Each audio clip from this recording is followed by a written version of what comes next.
يلا خشوا على مطبخ رودي لكل شيء وشوفوا الكحك الجميل ده هوت السادة ده اتعمل ازاي، والكحك اللي بالملبل ده اتعمل ازاي. يلا كملوا الفيديو الاخر. بجد بجد الطريقة سهلة جدا جدا جدا ومش صعبة، والطعم حكاية ومحمصة كده، تحس ان فيها كرمشة كده، ما بتلزقش في سقف البق ولا اي حاجة.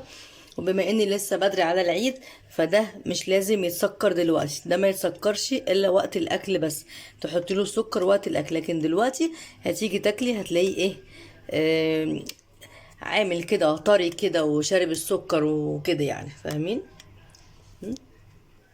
يلا خش على مطبخ رودي لكل شيء وشوفي الكحك الجميل ده اللي اتعمل ازاي النهارده.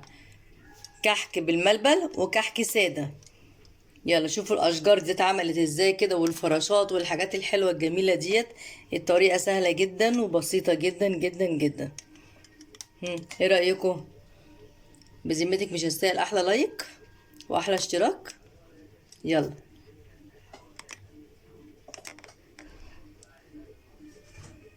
السلام عليكم ورحمة الله وبركاته. ازيكم يا حبايبي، عاملين يا رب تكونوا بخير وبصحة وسلامة. يلا يا حلوة انت وهي، بطلي كسل وقومي طلعي المناقيش بتاعتك والختمات بتاعتك والسيجان بتاعتك، وتعالى اقول لك هنعمل النهارده مع بعض الكحك. هنعمل كحك، هنعمل 3 كيلو مقادير، 3 كيلو يعني 3 تنصاص سمنة، و3 كيلو دقيق، وسمسم، وريحة الكحك، وكيس بيكنج باودر، وايه، وفي حاجة صغنونة كده قدامكم كده، ريحة الزبدة. تمام. اول حاجة هنبدأ وهنعمل ايه، السمنة نحطها كلها على بعضها كده ونحطها على النار تقدح. تمام. مش تسخن لو تسيح، لا لا لا، تقدح. يعني تلاقيها ايه، فرفرت كده وغليت كتير، وعشان تختبريها تنزلي شويه دقيق كده فيها وتشوفيها تعمل تش كده ولا لا.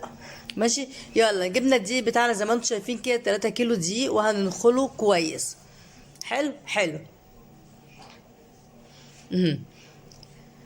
تمام كده تمام كده. تعالي بقى ديت ريحة الكحك، هنحط معلقتين ريحة الكحك، ومعلقة تانية ايه اللي هي المحلب، وديت معلقة اسمها ايه ديت، استغفر الله، سمسم. سمسم، وكيس بيكنج باودر، وذرة ملح، قشطة. وهنقلب كل ده مع بعض. واللي هي العلبة التانية، الازازة الصغيرة التانية ديت، اللي هي ريحة الايه، الزبدة البلدي.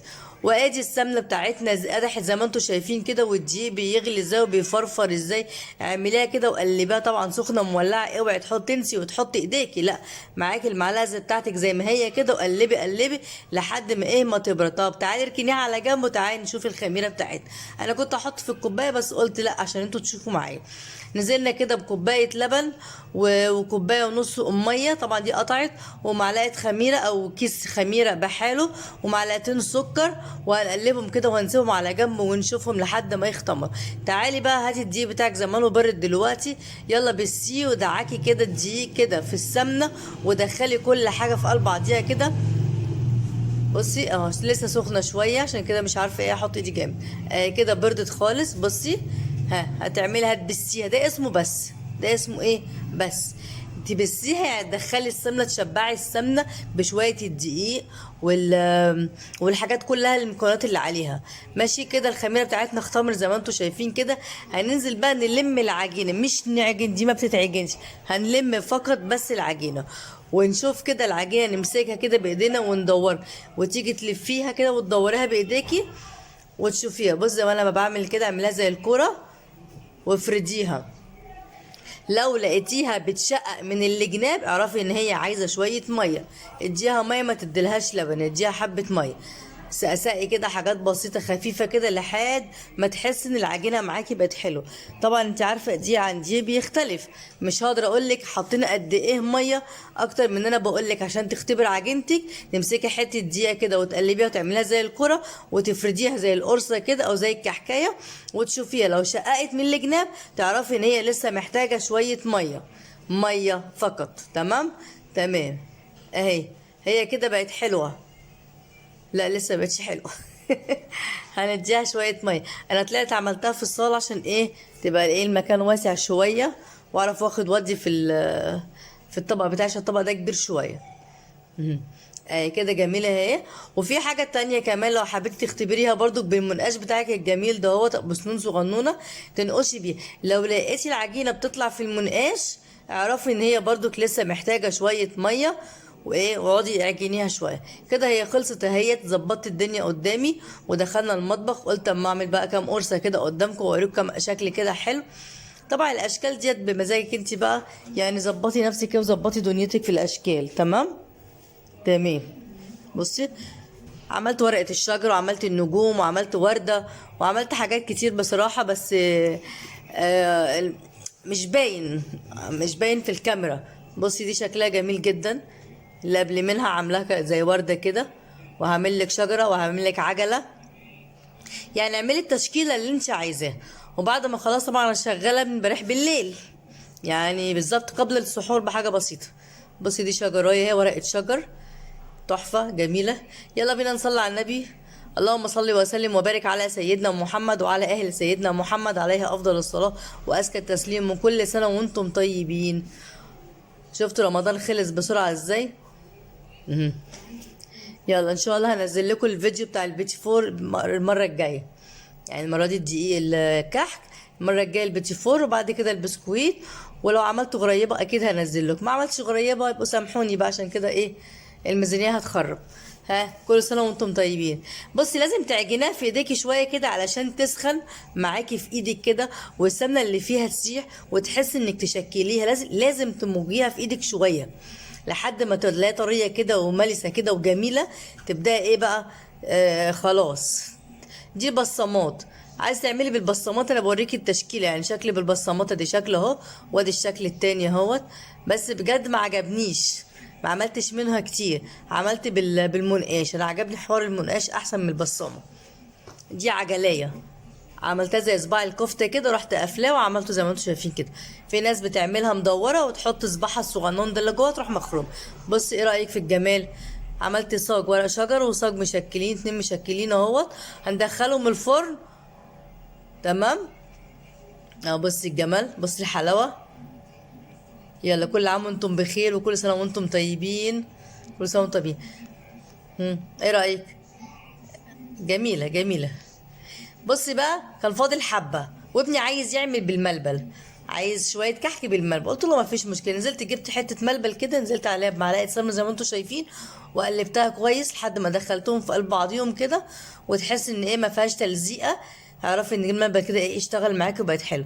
طلعي حته ملبلايه بقى كده، اقعدي كوريها كوريها زي الكوره كده، او زي البليه، مش زي الكوره، زي البليه صغنطوطه خالص كده، وحطيها في طبق جنب منك.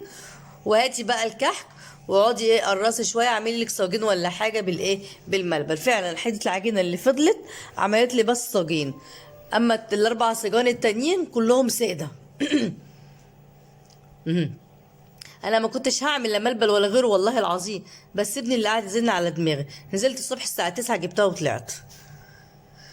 ها بصي بقى ايه رايك، عشان ما حدش يقول بعد ما عملت الفيديو عملت تاني فيديو. لا، بصي، اي تشكيله انتوا عايزين تعملوها اعملوا تشكيلات حلوه كده. فننوا فننوا. بتقوري كده حته العجينه وتفتحها من النص كده، تنزلي فيها الملبليه وترجعي تقفليها تاني وتحوطي عليها، وبالمنقاش بتاعك زي الشطوره ونقش. ها ايه رايكم؟ بالله عليك يا شيخ، لو اول مره تشوفي الفيديو بتاعي انا حلفتك بالله والشهر المفترج ده، اعملي اشتراك على القناه بتاعتي وكومنت واي لايك كده. بصي دولت اللي طلعوا معانا حاليا. بس انا حطاهم بره في الصاله، بس شكلهم كلهم طلعوا. الصاج الصغير ده اللي بالملبل.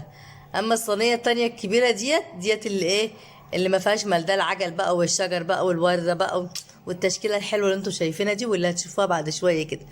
عملت لكم طبق حلو كده. بس طبعا ما حدش يحط بسكويت دلوقتي. انا ما رضيتش احط لكم بالبسكويت. ان شاء الله هقدم لكم في رمضان بالبسكويت، في العيد بالسكر. هقدمه لكم في العيد بالسكر. تمام، لكن دلوقتي من غير سكر، عشان السكر ممكن الكحكايه تبوظ، تلاقيها باشت كده ومش قد كده، ومش هتعجبك يعني في الاكله، لا اما تاكليها بقى. بصي بقى الجمال، بصي الحلاوه، بصي الشقاوه، بصي الشكل الجميل التحفه الجميل. يلا اشوفكم على خير في فيديو تاني. ويا ريت ما تنسيش بقى اعملي كومنت ولايك وفعلي الجرس عشان يوصلك كل جديد، واشتراك على القناه بتاعتي. بصي دايب ازاي وجميل وبيقرمش، تحس بقرمشه كده في بقك كده وجميل، وتنه عايش معاك عشان عاملاها بالميه وعاملاها بالسمنه المقدوحه، يعيش معاك للعيد اللي جاي كمان. بصي الفرع ده الورقه، بصي قلب من جوه طيب، تحفه بجد بجد. تسلم ايديك يا بنت يا دودو. ايه رايك؟ جميل جميل جميل، وطعمه حلو قوي. احنا حطينا معلقه واحده بس سكر، ومعلقتين سكر على فكره في العجينه، معلقتين سكر بودر، ومعلقه كده في الايه في الخميره، ماشي. بصي ايه رايك؟ ايه رايك بالله عليك يا شيخ؟ ايه رايك؟ مش تستاهل اشتراك؟ اعملي اشتراك بقى وخليكي جدع، اعملي اشتراك. وقولي انتي من انهي بلد. يلا اشوفكم على خير، والسلام عليكم ورحمه الله وبركاته.